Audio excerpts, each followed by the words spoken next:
Estamos voltando. Como garantir o sucesso escolar do aluno? Oi, Bia. Coloca.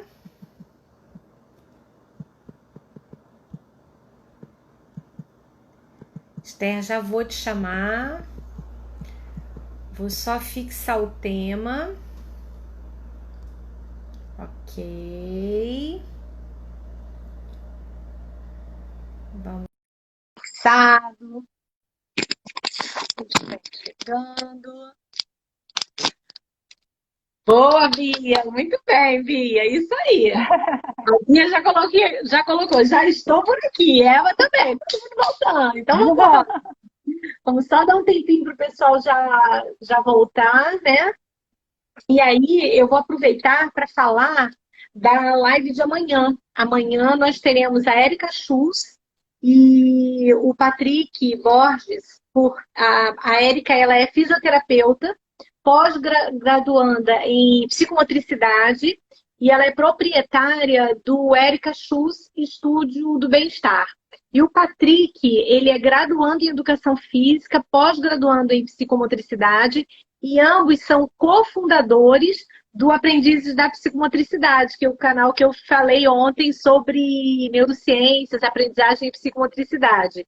Então, amanhã eles estarão trazendo o tema aprendizagem motora e o praticante de exercício físico, a importância do corpo na aprendizagem. Então, amanhã, ó, quem já está aí hoje, amanhã também vai ser super bacana. Aqui no canal do Organizamente, às 20 horas. Conto com vocês, hein? Vambora, Esther. Pega aí o teu barco. Então tá, então a gente já falou, são 5 fatores, a gente já falou do comportamento escolar, né?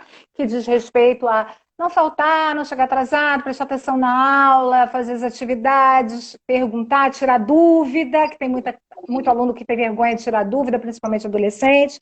A questão da perseverança, que tem a ver com a determinação, com afinco, autodisciplina, e isso, gente, a gente ensina a criança ter autocontrole. O que é isso? Adiar recompensas. É fácil? Não. Passa pela frustração? Sim. É difícil lidar com frustração? Sim. A criança faz birra justamente por causa disso. Ela não consegue lidar com a frustração e faz birra. Faz parte, né? A maneira que ela tem de extravasar, de colocar para fora o que ela está sentindo. Cabe a gente entender, né, esse momento, esperar essa questão toda passar e depois dar o suporte. Eu fui lá na infância, porque às vezes tem adolescente fazendo birra para Perfeito. papai e para mamãe. E papai e mamãe ali caindo de pato nas birras do adolescente. Então, assim, então é importante que a gente ensine essa criança a ter autocontrole, que ela entenda que ela vai precisar de recompensas porque ela tem um objetivo maior, né? Ela tem que estudar, ela tem que passar, ela tem que deixar os pais felizes, orgulhosos dela, porque o seu olhar é muito importante para o seu filho, né? Aquilo que você pensa sobre ele é fundamental e você quer que ele seja um bom aluno, que ele tenha um bom aproveitamento, que ele se destaque e tudo mais. Então ele vai querer te dar essa resposta, se você trabalhar ele com isso. E normalmente é isso. É muito difícil a gente deixar para depois o que gosta, né? O que dá prazer, jogar, para parar para estudar. Né? Então, a gente, por isso que é importante ter uma rotina de estudo constante, todo dia tem que estudar. Ah, mas já foi a aula, tem que estudar. Por isso tem o dever de casa. E quando não tem, porque às vezes tem professores já no Fundamental 2 que não passam, tem que estudar. Tem Isso que aí. ter rotina de estudo, senão não vai dar conta depois. Bom, aí eu passo para mentalidade escolar. Eu já falei sobre isso aqui também, mas eu acho interessante destacar. A mentalidade escolar tem tudo a ver quando eu falei da escolha da escola. Esse aluno, esse sujeito, ele precisa se sentir pertencente a esse grupo. Se ele ali não é considerado um sujeito ativo, participante, ele não se reconhece nessa instituição e para ele aquilo ali não vai valer de nada.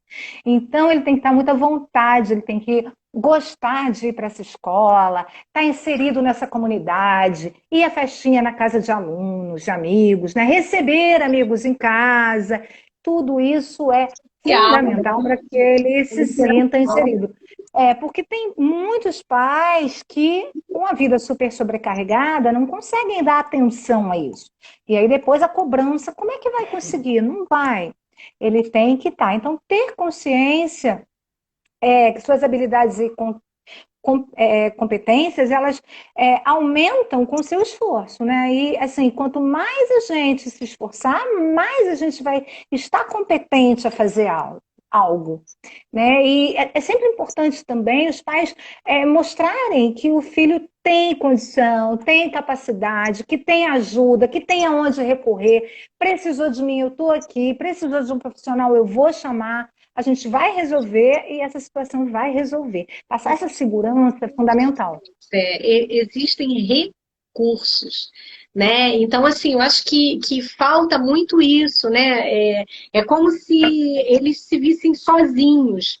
E aí, os pais, a família, nesse momento, é muito importante que elas sejam apoiadas também pelo profissional, né? Sim, então, o psicólogo, o psicopedagogo, o fonoaudiólogo, nesse momento, a equipe multidisciplinar, o próprio apoio da escola, né? Fazer um trabalho também com esses pais, porque, de fato, eles se sentem sozinhos, eles não são obrigados a saber.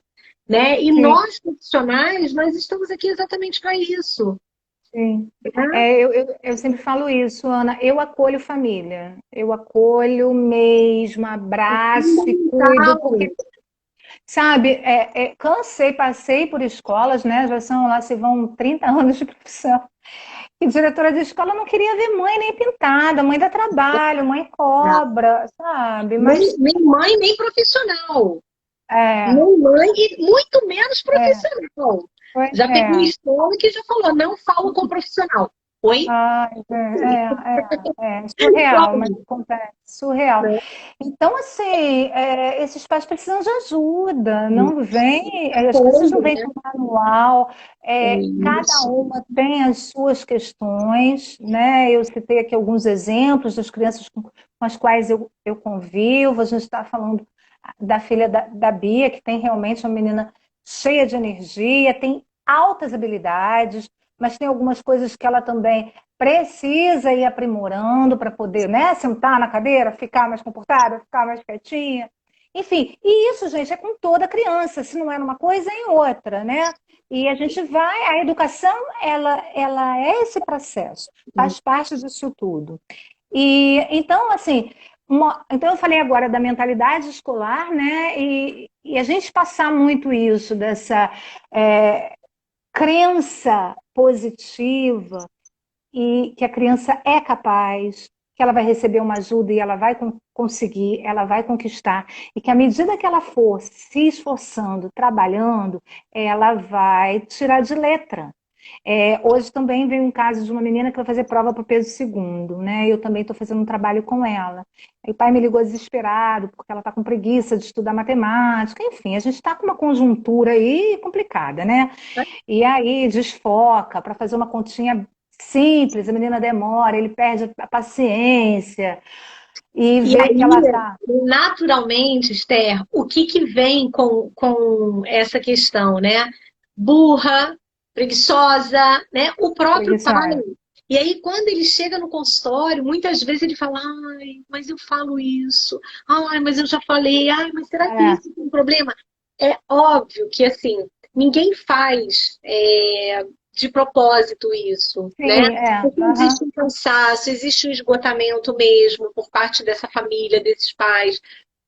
Mas essa questão emocional, ela fica ali marcada, né? Ela fica, ele absorve, essa criança, esse adolescente absorve isso de uma tal maneira, né, que ele leva isso ao longo da vida dele. Ai, com certeza.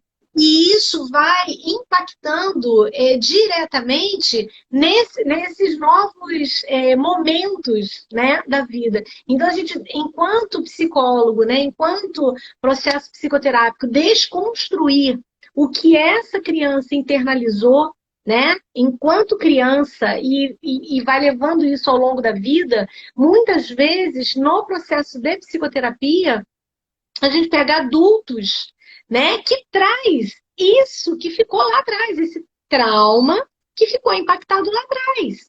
Ah, com Né? certeza. Então, assim, como você falou lá no início, a questão emocional ela é fundamental. Fundamental. Fundamental. Né? É, sim, e aí começam crenças de que eu não consigo, eu não sou capaz, eu não dou conta, eu não vou aprender, isso é muito difícil para mim. E você, ninguém precisa te dizer, você vai alimentando, você vai chegando a essas conclusões, acreditando nisso, e depois para você se libertar dessas crenças é muito difícil. Muito difícil. Então é fundamental que os pais apoiem, falem, meu filho, você vai conseguir sim, você é muito inteligente, eu estou aqui para te ajudar, você vai ter apoio. E aí hoje eu disse para ele, eu falei, olha só, fala para ela que a matemática está um bicho-papão, porque ela ainda não está dominando. A hora que ela dominar, e ela vai conseguir dominar porque ela é muito inteligente, vai ficar fácil. Vai ficar simples. E muitas vezes eu brinco com o aluno, transforma numa formiguinha e dá um peteleco, não deixa ela virar um monstro na sua cabeça. Porque ela Verdade. não é um monstro. Você é muito mais forte que ela. Você é muito mais forte que essa matemática aí. É E aí, sabe? desconstruindo, Esther. Você vai desconstruindo, né? Sim. E você fortalece esse ser para que ele seja capaz de enfrentar, porque se torna assim.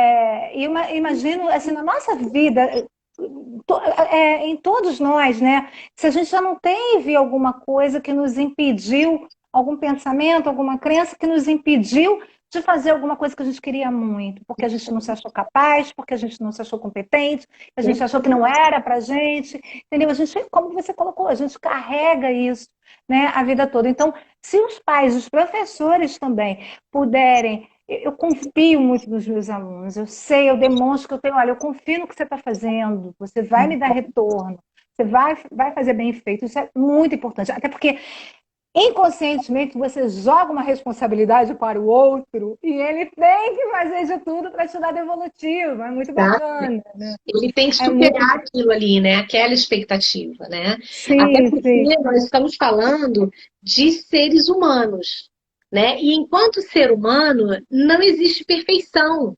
Não, Né? pois é.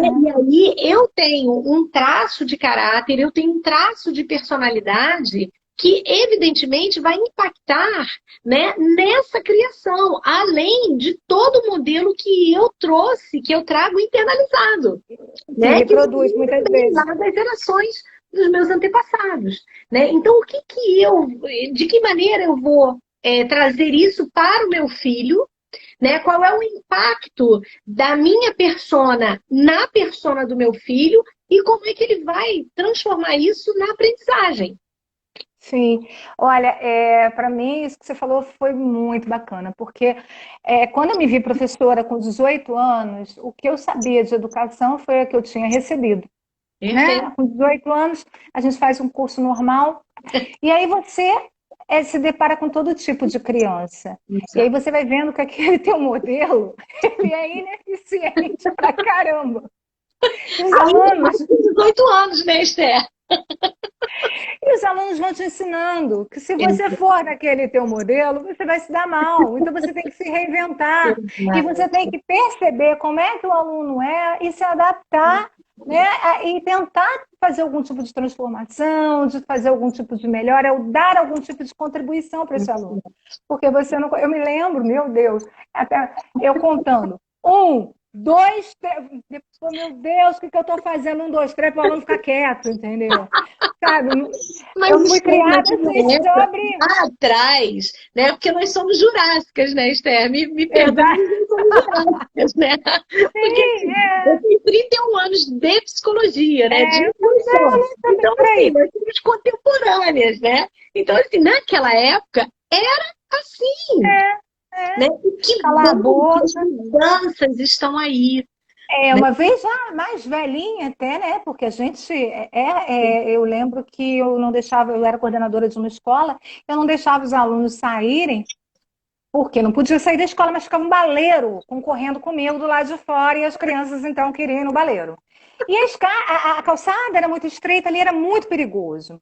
E escola de um nível de um poder aquisitivo, né, de crianças de poder aquisitivo mais alto e tal. A menina saiu e quase roubaram o celular dela.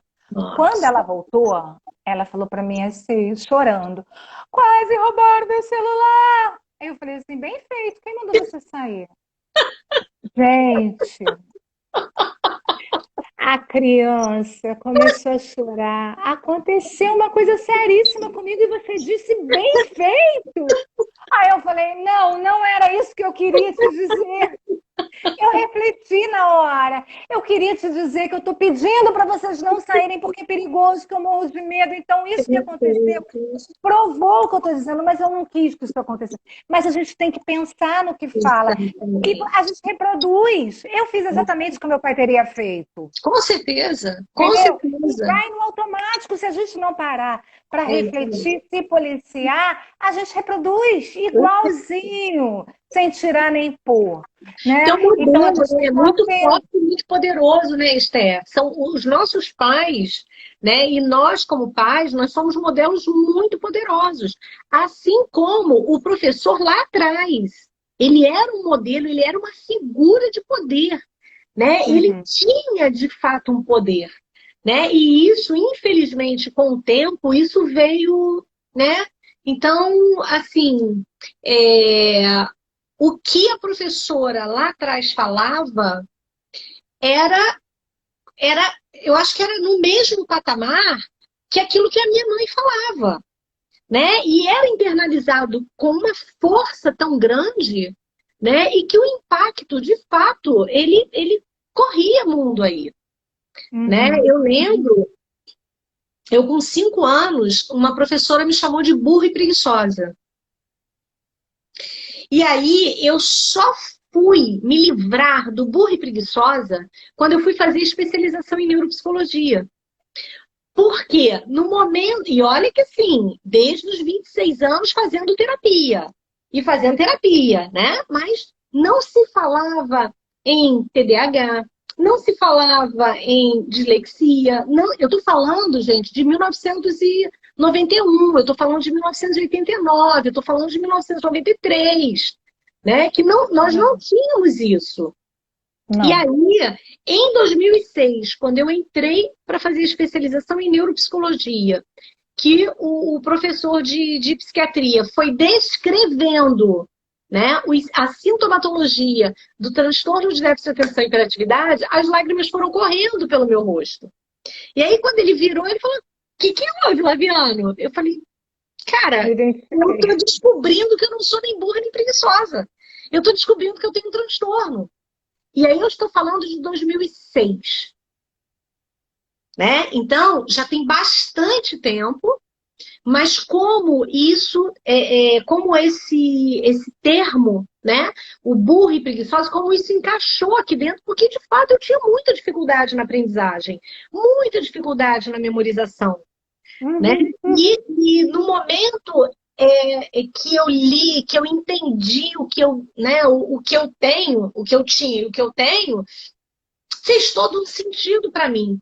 E a minha vida, a partir daquele momento, né, dos 38 anos, e aí eu tenho 55, né? Isso aconteceu com 38 anos. Isso tem muito pouco tempo. É, Então, eu é. passei muito mais tempo sentindo, né, isso na pele e como eu desconstruir. Então, eu Então, acho que você isso que é conseguiu muito, contra... É. né? Eu acho que isso é muito importante a gente falar, e você está abordando muito bem, que assim, os pais, eles podem fazer isso sim, né? Em Sim. comunhão com nós profissionais, em comunhão Sim. com a escola. Eu acredito assim, gente, percebeu, não está dando conta, tem alguma coisa que está fugindo, vai buscar um profissional, vai fazer um diagnóstico, porque com o diagnóstico precoce, a gente consegue tratar Perfeito, seja lá o que exatamente. for. Exatamente. Agora, vai virando bola de neve, a pessoa vai carregando aquele fardo pela vida inteira. Até essa simples aqui observação que eu fiz com a minha filhada, foi por acaso. Ela estava aqui, eu estava com o computador aberto, eu faço com um aluno, e eu fiz com ela, né? É uma coisa muito simples. Eu falo três frases, ela tem que me dizer a última palavra de cada frase. Ela não conseguia reter. Perfeito. Se ela não- aí eu falei, caraca, ela não consegue, ela é toda visual, auditivo dela não vai funcionar. Então, sala de aula lotada, esse estilo de ensino não vai funcionar. Agora, ela teve a sorte de eu identificar isso nela agora, eu falei imediatamente com a mãe, vai. E aqueles que a gente não identifica e fica forçando uma barra. Eu mesma era assim. Eu, auditivamente, sou péssima também. Tá agora mais velha e tal, a gente consegue criar, pela maturidade, né, até o desenvolvimento todo, você cria mecanismos de superação, né, do problema. Exatamente. Eu não sei se eu cheguei a ter um déficit de atenção, mas eu tenho a minha atenção muito comprometida, mas eu acho que é mais por conta dessa questão auditiva. Numa sala de aula, em professor, se falasse baixo, falasse mal, enrolado, acabou minha atenção, total. Aí mesmo que não ia nada. Uma coisa importante que eu estou vendo que as meninas estão falando aqui é sobre a questão de avaliação, né? Como é que acontece essa questão do diagnóstico, de uma hipótese diagnóstica? Hoje, a avaliação neuropsicológica é o único exame, e aí eu chamo de exame complementar, é o único exame que nos dá uma visão global, é como se fosse feito um escaneamento do cérebro, né, através de testes. Então, quem faz... Não é imagem, né? Não é imagem. São testes. São testes, né? Perguntas, respostas, muitas coisas escritas. Então, quem faz avaliação neuropsicológica? É o psicólogo. Ana Cláudia. Ana Cláudia faz muito bem. Que faz a especialização em neuropsicologia. Então, não é qualquer psicólogo que faz. Porque eu já peguei alguns laudos, né? E aí, quando eu liguei para o profissional, mas você... Não, e aí, assim, completamente, né? É difícil fazer isso, né? Por quê? Porque a avaliação neuropsicológica, ela tem todo uma metodologia, né? Para você atuar ali. Porque, de fato, nós vamos fazer uma leitura desse cérebro, né? De regiões cerebrais, e aí depois desse todo o funcionamento. Então, a gente avalia linguagem, velocidade de processamento, memória de curto prazo. E aí essa memória de curto prazo, ela se subdivide. Memória visual de curto prazo, memória auditiva, memória verbal, né? E por aí vai. Os níveis de atenção alternada, concentrada, dividida, atenção visual, né? Atenção, a memória auditiva de curto prazo. Então, assim, o QI, né, faz uma sondagem para ver se tem um gap com relação à leitura, escrita e habilidades da matemática. Então, a avaliação neuropsicológica, ela nos dá essa noção de como esse cérebro está funcionando. Se ele tem um hiperfuncionamento ou um hipofuncionamento. E aí... No meu caso, né, como eu faço isso? Eu faço uma descrição dessa dificuldade. Então, se começa com uma dificuldade na memória visual de curto prazo, eu vou descrevendo a partir daí. Porque esse cérebro, como a gente vem falando, ele não é estático, né? Então é muito interessante quando a gente fala que esse indivíduo ele está todo dentro da média, né? Todos os índices dele dentro da média, leitura, linguagem, função executiva, memória, está todo dentro da média, mas ele tem uma dificuldade, ele tem um déficit atencional, mas nem sempre ele se enquadra dentro do transtorno de déficit de atenção e hiperatividade, porque a gente precisa, e nós temos critérios para poder avaliar. E aí, a avaliação psicopedagógica, a avaliação fonoaudiológica, a avaliação psicomotricista é extremamente importante. O que você falou no início, Esther, da avaliação oftalmológica, hoje eu tenho pedido muito avaliação de ortóptica, porque o prejuízo na memória visual de curto prazo vem impactando substancialmente na questão de linguagem. E aí, muitas crianças, muitos adolescentes sendo diagnosticados com TDAH, tomando medicação sem uma resposta efetiva. Porque não é isso, ele tem um déficit atencional visual, né? E aí vai fazer o treinamento ortóptico melhora, né? Ele tem um distúrbio do processamento auditivo central, faz o treinamento, né? E melhora. E aí, assim, no caso do transtorno de déficit de atenção, hiperatividade, os transtornos mentais e comportamentais, não existe cura, né? Faz-se um trabalho, um treinamento cognitivo. Tratamento para diminuir os problemas, né? Os sintomas, os prejuízos, né? E ele aprende a lidar com isso. Exatamente. Olha, a Bia fala aqui, porque vejo muitos profissionais despreparados para atuar nessa área e vejo muita dificuldade na integração da escola, família e profissionais que acompanham essas crianças. É exatamente isso aí, né? É fundamental. Não, achei ótimo, porque eu recebo laudos dessas avaliações neuropsicológicas. Eu acho muito importante você ter falado, eu queria chamar a atenção. É muito importante você saber com quem você vai fazer, porque eu pego laudos de bambambãs completamente, tem uma palavra que está me faltando assim, insuficientes, não, vazios, sem muita consistência, inconsistentes, era isso. Faltando consistência mesmo.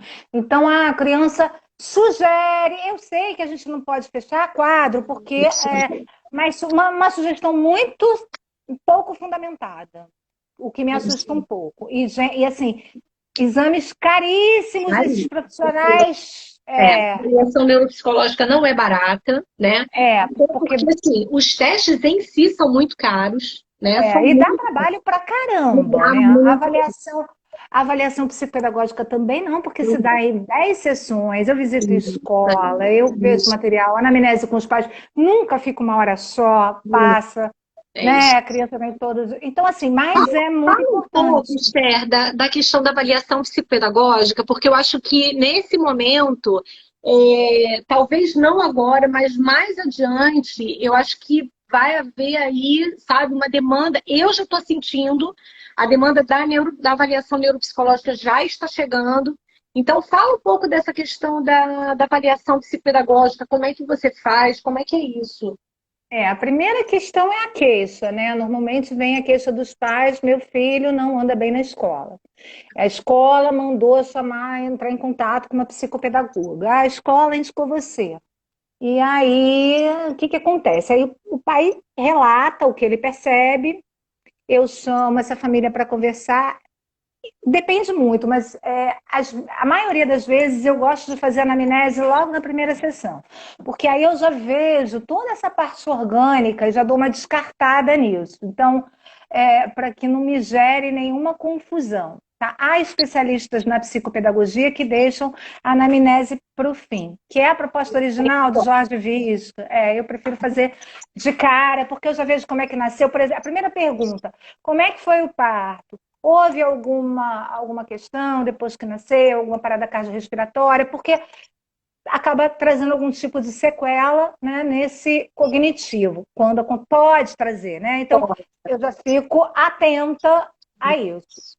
E aí, as etapas, a gente traz a criança já no segundo momento, e aí a gente faz um vínculo primeiro com essa criança, porque senão ela não fica à vontade para que a gente trabalhe da forma desejada e depois começa a aplicar também alguns testes que não são psicológicos, são para psicopedagogia, porque a minha formação vem da pedagogia. Então, a gente faz alguns testes projetivos para ver como é que está essa emoção e testes cognitivos para avaliar em que fase do desenvolvimento infantil ela está. Porque o que acontece? Tem crianças que estão com uma idade mais elevada, mas ainda não se desenvolveram cognitivamente para estarem exercendo o que é demandado delas nessa idade. Então, e são inúmeras as causas, né? Lembro de uma avaliação que eu fiz, o menino foi adotado precocemente, tardiamente, desculpa, com 11 anos, e ele veio com um gap grande, porque não houve estímulos, não houve oportunidade de estudo, de troca de habilidade Muitas social. pessoas, os casos É, de regressão, na grande maioria, sim. Esse caso foi terrível, então, Ana, porque a mãe devolveu o menino, a mãe adotiva, devolveu. Ali faltou um trabalho seríssimo com a mãe, que, assim, as instituições, e eu fiz amizade com a psicóloga da vara da infância, né? E eu falei, gente, pelo amor de Deus, vocês precisam dar suporte para esses pais. Ela não sabia o que ela ia encontrar, tudo que a gente falou, ela reproduzindo a educação que ela recebeu, o garoto não suportava aquilo, tinha verdadeiras crises. Ela resolveu achar que o menino era autista, de autista ele não tinha nada. Ele tinha problema, sabe? Eram questões mesmo daquela vivência dele, da negação, do abandono, ele foi devolvido, enfim, uma longa história. Mas então ele tinha um gap aí nesse desenvolvimento cognitivo por conta dessas questões todas. a Camilinha, ela tá pedindo o que é gap, por favor. Então, vou deixar vocês. Ah, então, ela tinha assim ele tinha uma defasagem cognitiva porque ele não foi trabalhado, Carolina. Ele não foi estimulado o suficiente. Então, às vezes, você imagina que chega uma criança com 7, 8 anos de idade para você que não reconhece as cores, que não conhece os números, que não identifica vogal, e mais, a fala, não consegue te contar um recado, não tem uma ordem, o pensamento está confuso. Então, você percebe, e a gente faz uns testes, né, que são piagetianos, para ver como é que está esse raciocínio, se ele vai e se ele volta, a gente confere a habilidade dele perceber mudança de forma que não modifica a quantidade. A gente faz vários testes para perceber se ele está no nível cognitivo referente à idade dele. Quando não está, aí entra o trabalho. Bom, primeiro a gente tem que tentar descobrir quais as causas, o que causou isso, o que está causando, né? Tentar intervir para essas causas não continuarem atuantes, né? Tentar fazer um trabalho assim de certa prevenção, se for na família ou na escola, e atuar. A família e a escola precisam atuar juntas com a gente. E na psicopedagogia a gente vai construindo com ele tudo isso que ficou para trás, tudo isso que ele não viu, ou por falta de oportunidades, ou porque no momento ele estava emocionalmente, como eu coloquei no início, envolvido com questões difíceis e duras e ele não aprendeu. Alguma coisa aconteceu ali para que esse menino não tivesse ainda com esse arcabouço, esse conteúdo cognitivo, com essa base cognitiva fundamentada, porque como é que se dá o aprendizado? É pedra sobre pedra. Então não adianta você chegar a querer alfabetizar se ele não passou por uma educação infantil que trabalhou esse passo a passo, que desenvolveu a última das habilidades aqui dos fatores não cognitivos, são as habilidades socioemocionais, que são fundamentais de ser trabalhadas. Né? Então, assim, que tipo de habilidades sociais, emocionais, uma criança que viveu em abrigo pode ter tido?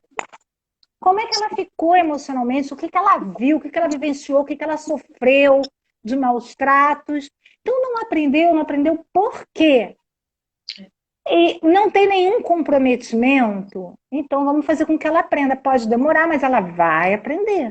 Tá? A gente vai ter que preencher essas lacunas, esses buracos. Então, gap são esses buracos que ficaram. E muitas vezes, até esse caso é um caso realmente, assim, eu peguei um caso bem gritante, né, porque eu acho que ilustra bem, mas acontece com qualquer criança, né? Porque a gente tem uma vida atribulada, pais que têm problemas, perdem o emprego, o avô que morava na família faleceu, e tudo isso traz um comprometimento para esse cognitivo.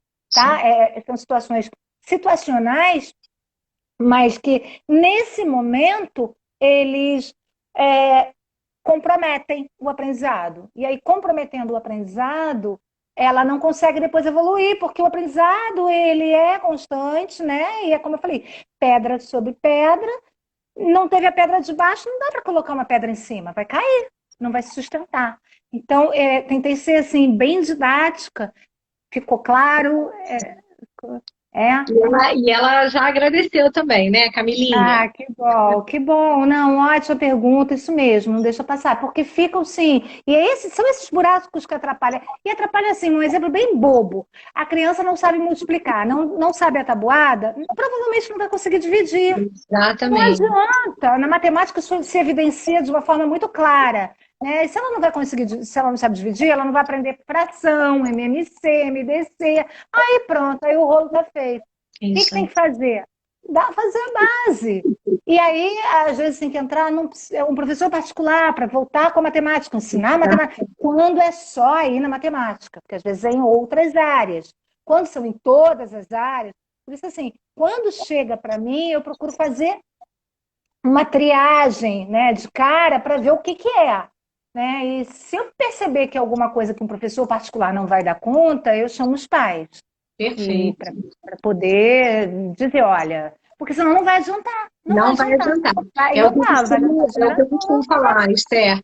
Tem profissional, né, que fica ali enrolando a família e é como se ele estivesse enxugando gelo. Então, assim, não Exatamente. adianta, né? Não adianta você criar uma ilusão nessa família, né, de que não, a aula particular vai dar jeito, porque essa criança precisa primeiro passar por uma avaliação, Com né? certeza. Então, eu costumo dizer o seguinte: como é que você pega uma pessoa para trabalhar se você não sabe o que ela precisa, né? Então ele precisa primeiro passar por uma avaliação, né? Como você vai no médico, ele vai prescrever direto uma medicação ou ele primeiro vai passar um exame para ele poder de fato ver, né? Quando é um caso mais complexo, né? Então ele vai passar um exame. Da mesma forma acontece nos transtornos mentais e comportamentais. E Então, que tá cheio por primeiro, aí. né, há necessidade da avaliação, avaliação neuropsicológica, avaliação psicopedagógica, avaliação fonoaudiológica, enfim, né, seja ela qual for. Com Mas se certeza. você perceber que já está há um tempo com o profissional e não está dando resultado, por favor, procure um outro profissional, Com porque certeza. provavelmente a abordagem que está sendo feita não está dando conta. Seja um atendimento psicológico, porque mesmo no atendimento psicológico, nós precisamos ter o que nós chamamos de protocolo de atendimento. Você tem que ter um protocolo. Não é chegar, né? Por exemplo, tá aqui. Eu montei, né? Tudo que eu tenho que falar. Por quê? Porque existe, né? Daqui a pouco tem uma outra live, semana que vem tem outra live. Então, a gente não faz uma programação da mesma forma acontece nos nossos atendimentos. Com Existe certeza. tudo, né? Um cronograma a ser seguido, um programa a ser seguido. E aí, na nossa área, nós chamamos de protocolo de atendimento. Então, fiquem atentas a isso aí, né? Vai lá, Esther. Não, muito interessante, muito bem colocado. E eu também quero chamar a atenção para o outro lado. Pais que camuflam, que não querem enxergar a real do filho e aí retardam na hora de buscar uma solução. Então, uma vez eu fui chamada, eu tive que ir à casa de um aluno, né? Assim, foi um caso de um cara muito bam, ele dirigiu uma escola importantíssima. Ele era educador. E o filho dele estava se negando a ir à escola e sair de casa, de modo geral. E aí, pela primeira vez, eu, como psicopedagoga, me dirigi à casa de um aluno. A mãe também era psicopedagoga. A mãe era pedagoga. Sentamos numa mesa na sala grande. Eu perguntava para o menino, a mãe respondia. Eu perguntava para o menino, a mãe respondia. Num dado momento, esse menino entrou em pânico, ele começou a chorar copiosamente. Pedi para ele ficar calmo, ir no banheiro, lavar o rosto e que tudo ia ficar bem. Acalmei, procurei acalmar, mas assim, era meu primeiro contato ali com eles, com aquela família. Fiz uma proposta e falei, quando ele acabou indo para o quarto e a mãe ficou, eu falei, vem cá, ele está se alimentando direito, mãe, mais ou menos. Eu falei, ele está tomando banho? Aí Uhum. ela, mais ou menos, eu falei, eu tô achando que seu filho está bem deprimido. Eu acho que você precisa de uma ajuda, procurar um profissional de saúde mesmo. com psiquiatra, com psicólogo. E a gente pode fazer um plano de trabalho para que eles melhorem nos dias, e você busque, enfim. E aí, eu não me lembro na hora a sugestão que eu dei, mas a gente teria um encontro no dia seguinte, até para eu tentar estabelecer algum vínculo com ele, porque não tinha acontecido, até porque ela mesma não permitiu. Conclusão da história. Ela, minutos antes da sessão, ela desmarcou, deu jeito na história, disse que ia mudar ele de escola e tudo resolvido. Ela se negou a levar o menino. Diante do quadro que eu vi, eu tenho certeza que aquele menino, por algum motivo que eu desconheço, ele estava deprimido. Talvez até pela própria adolescência, que é muito comum. Mas os pais se negaram a enxergar isso e nunca mais me procuraram. Sabe, agora na minha função, não tem como eu ficar camuflando. Quando eu era professora, e eu trabalho diretamente com professores, eu falo, gente, não surgiram psicólogos e psiquiatras para os pais, porque muitos ainda acham isso um horror, por É incrível que isso pareça. aí, é isso aí. Passa para mim que eu tento falar, mas mesmo eu falando, é difícil. É Porque difícil. muitos pais não querem. E assim, tá cheio de transtorno. Tem um monte de Muito, criança com transtorno muito mental, com problema, preconceito. muito Muito, preconceito. E assim, tem tratamento, tratando, dá para exatamente, ter vida normal. exatamente, Então tem que exatamente. tratar. Não, muitas doenças realmente não curam, né? Diabetes não cura, e você tem tratamento e consegue viver. E a E doença aí, mental é assim Esther, também. está falando de uma vida normal e eu falo assim de uma vida feliz e plena, né?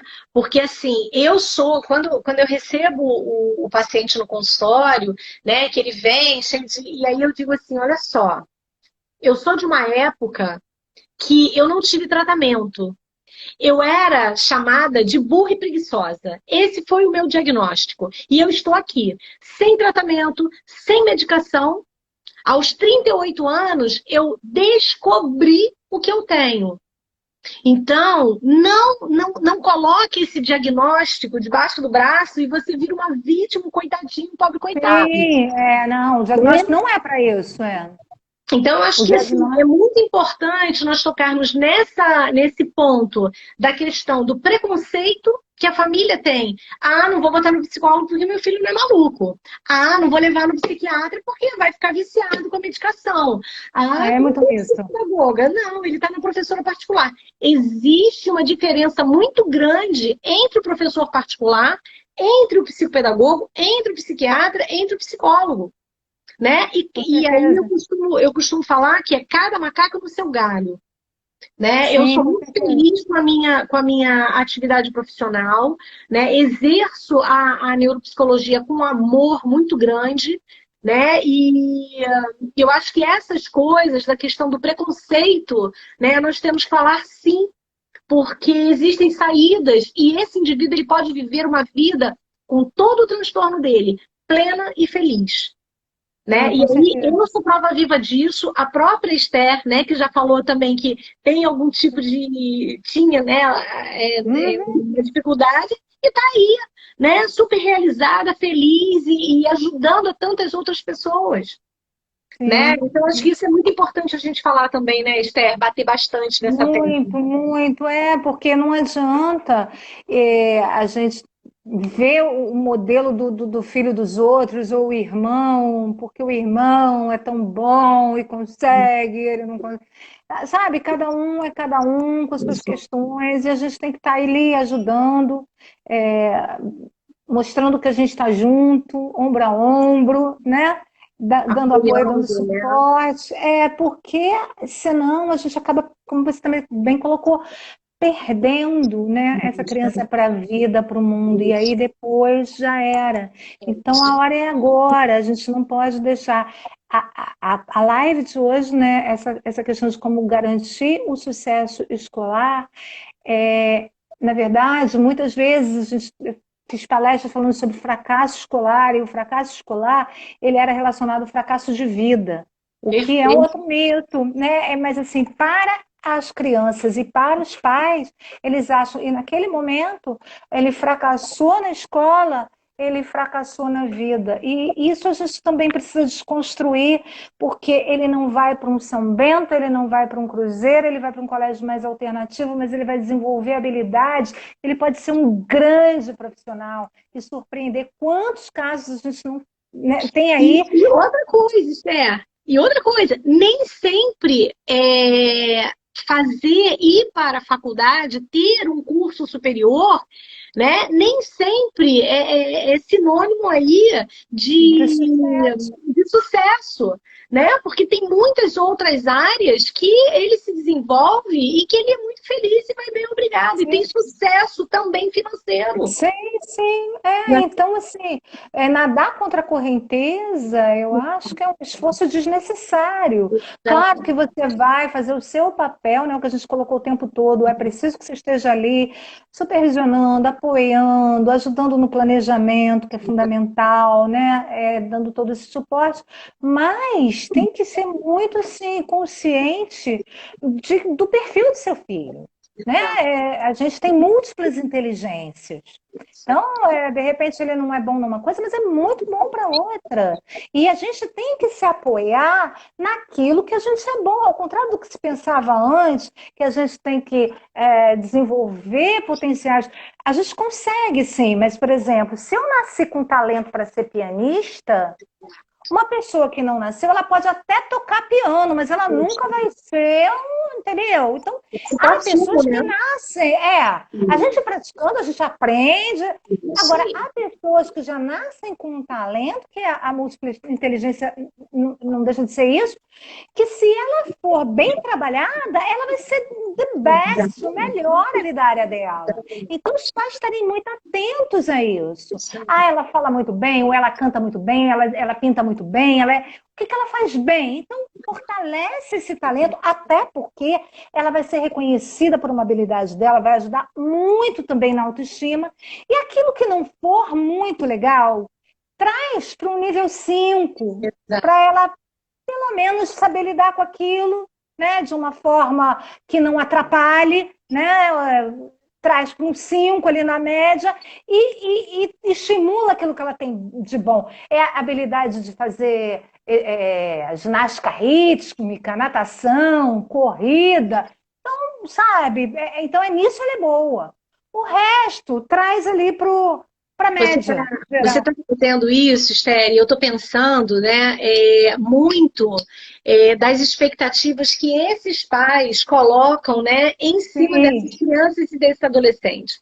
Então, quantos que vão fazer uma escolha profissional, por exemplo, né? Eu quero fazer. Eu já tive casos. Eu quero fazer psicologia. Não, meu filho não vai fazer psicologia, minha filha não vai fazer psicologia, minha filha tem que fazer medicina, porque eu queria. E aí, assim, alô? A sua fase já passou. Agora é a fase do seu filho. Né? Então, permita, como você está falando, estimule essas habilidades, porque você é você e ele é ele. Né? Não jogue suas frustrações em cima dos seus filhos. Não, e só tem sucesso profissional aquele que ama a sua profissão. Até esses executivos que ficam trabalhando enlouquecidamente, não sei quantas horas por dia, porque eles amam aquilo. Senão eles não fariam, entendeu? Não é para todo mundo. Então, acho que a gente tem que identificar isso nos nossos filhos, né? Nos nossos alunos, fortalecer o que eles trazem de bom, né? Estimular o máximo que a gente puder, oferecer ajuda. Se for preciso, buscar profissionais que possam ajudar, não é isso?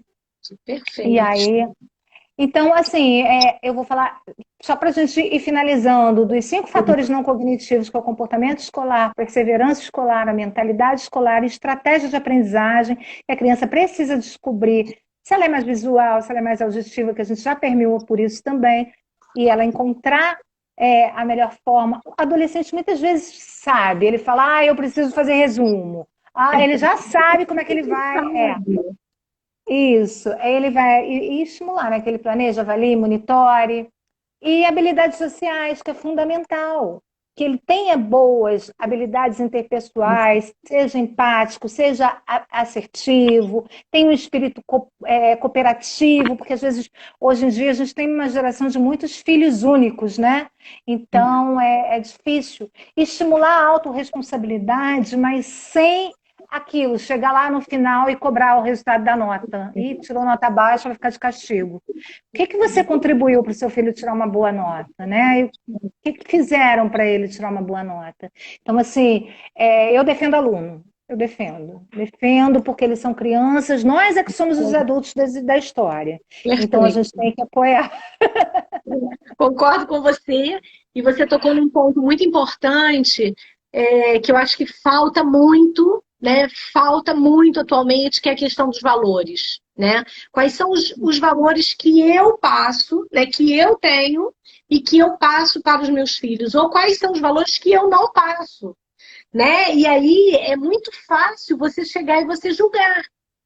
Né? Não, você não pode fazer isso. Mas se toca a campainha, diz que eu não estou. Se toca o telefone, diz que eu não estou.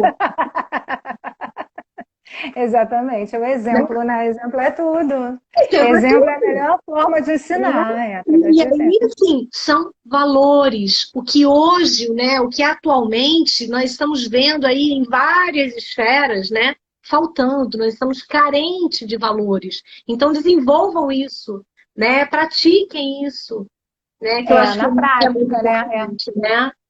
Na prática. E aí, Ai, não pode mentir, mas a mãe mente. Muito bom, né? Você queira falar, Esther, para dar Não, gente, acho que é isso. Sigam a gente aí, a Central de Professores. Quem precisar de mim, eu respondo qualquer pergunta offline. A gente ia sortear eu não sei como é que a gente está aí de número de participantes para sortear uma sessão, se alguém quiser bater um papo. Fala uma palavra, Esther, e aí o que vai acontecer? Quem assistiu a live até o final, você vai falar uma palavra e aí as pessoas vão colocar essa palavra lá no post do Organizamente. Ah, que legal. Tá? Então, qual é a palavra que você. Qual é a palavra senha, digamos assim, que você dá para fazer o sorteio? A palavra, então, eu vou colocar impulsionamento. Boa! Então, galera, olha só. Impulsionamento. A Estelle está fazendo um sorteio, né? Ela vai sortear aí uma avaliação, né, Esther?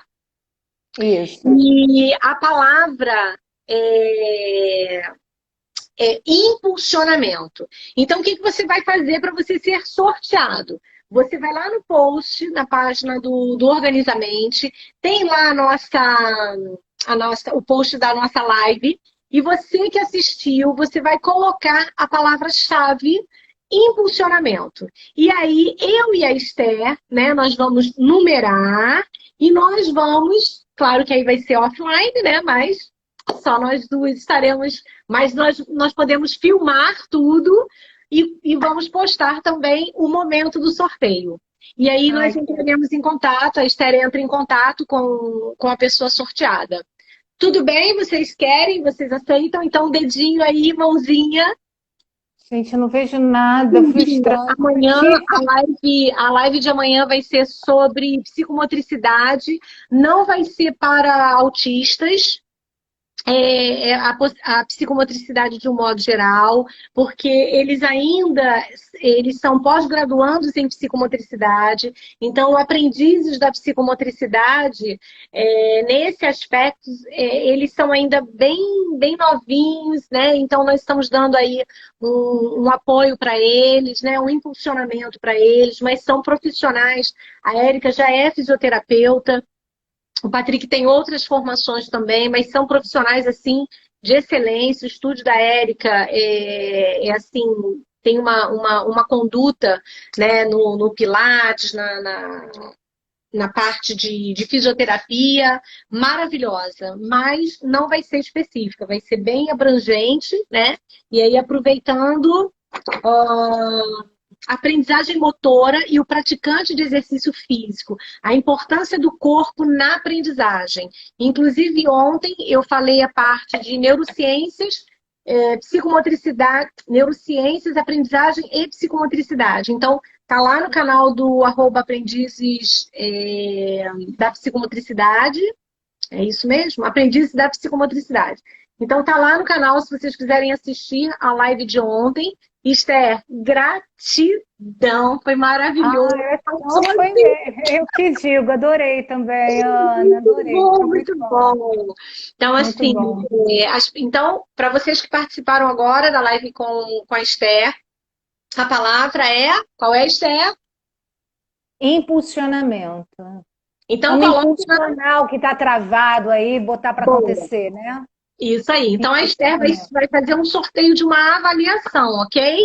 Então, corre lá no post, coloca a palavra senha e segue a gente aí, tá bom? Esther, gratidão. Segue os professores. Muita gratidão. E o pessoal da Central que veio para cá também, gente. A Ana tem um trabalho incrível que vale a pena vocês conhecerem. É muito legal, né? Nossa, você está arrasando, Ana. Eu fico babando com teus posts, a maneira que você está fazendo essa abordagem do seu trabalho. Está de parabéns. Eu estou amando. É importante isso, né, Esther? Eu acho que, assim, quando a gente sabe, quando a gente descobre qual é a nossa missão, nós temos por obrigação, né, trazer isso à tona. Nós temos muito conhecimento e o que eu fico pensando... Para onde eu vou levar esse conhecimento? Para dentro do caixão? Sim, eu penso nisso também. Não, tem que botar para fora. Não mesmo, ainda mais nessa época de Covid, né? O que eu faço com isso? Tem que escrever um livro, tem que falar mais, tem que dar aula. Gente, olha, boa noite, gratidão. Boa noite, obrigada a todos. Vou salvar, tá, Esther? Tá, salva sim, depois me manda. Beijo, gente. Tchau, tchau. Boa noite, muita gratidão. Tchau, tchau. Boa noite, tchau. E até amanhã.